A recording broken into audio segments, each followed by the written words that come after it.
subcommittee is supposedly about looking into waste, fraud, and abuse. So I'd like to start talking about independent inspector generals who are supposed to be looking into waste, fraud, and abuse. Mr. Talcove, do you know how many inspector generals at agencies that were investigating Elon Musk's companies have been fired by the Trump-Musk administration? No. It is 5. Ms. Royal, the Inspector General of the Department of Labor had 17 open investigations into Tesla and SpaceX. Do you know what the Trump-Musk administration did to that Inspector General? No. They fired him, and I think y'all know. Mr. Whitson, the Inspector General of the Department of Transportation was investigating Tesla. Do you know what the Trump-Musk administration did to that Inspector General? No. They were fired. The Department of Defense's Inspector General was looking into SpaceX. Mr. Hedler, do you know what the Trump-Musk administration did to that Inspector General? I believe he was fired. Thank you. I think everybody on the panel knows what the answer to these questions were. The U.S. Department of Agriculture Inspector General was investigating Musk's Neuralink. Mr. Talcove, now I'll ask you again under oath, do you know what Mr. Trump did to that Inspector General that was looking into one of Musk's companies? No. He was fired. The Inspector General at the EPA was repeatedly taking on Tesla.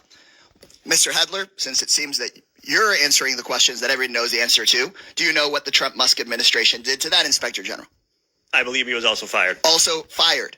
At least 5 Inspector Generals that were looking into Elon Musk's companies were fired by the Trump-Musk administration. These Inspector Generals, who are independent, protected by law, they are the people that find the waste, fraud, and abuse and found many of the cases of waste, fraud, and abuse that have been brought up today, fired because they were looking into Elon Musk. You know what Elon Musk doesn't seem to be looking into? His own contracts. Again, I'll ask you, Mr. Talcove, do you know how much money a day Mr. Musk will receive from the federal government for his contracts? No. The answer is $8 million a day. Just last year, Elon Musk was promised $3 billion from close to 100 contracts with the federal government. Ms. Royal, do you know how much the average person in this country who survives on Social Security, one of our seniors who's worked their entire life, about how much they have to survive on a day?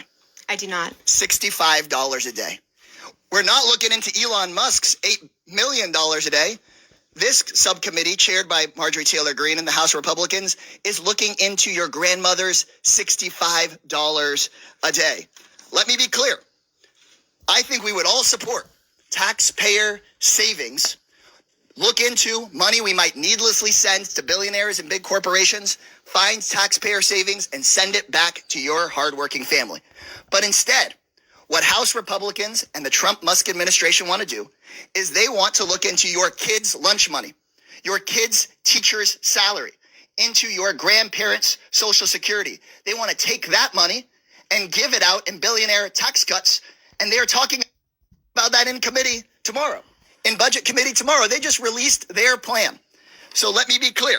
When Republicans talk about government efficiency in this Congress, they're not looking into billionaires who don't pay their taxes. They're not looking into billionaires who get rich off of government contracts. They're not looking into Elon Musk firing watchdogs who are supposed to keep him accountable. They're looking at cutting your public schools. They're going straight for your Social Security. They're coming straight for cancer research. They're coming straight for the Department of Education. They're not looking at big tech. They're not looking at big pharma because those people fund their campaigns. If this committee we're serious about rooting out waste from our federal government, then today's whole hearing would be about how Musk and Donald Trump are firing the independent watchdogs who've done this work for decades.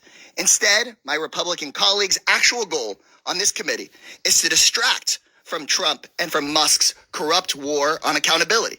This will not be a subcommittee dedicated to making government efficient for everyday people.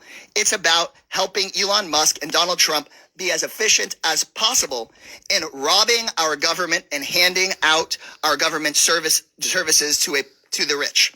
So this seems that this subcommittee is just going to be like the agency it's named after. The gentleman's time has expired. A sham. This subcommittee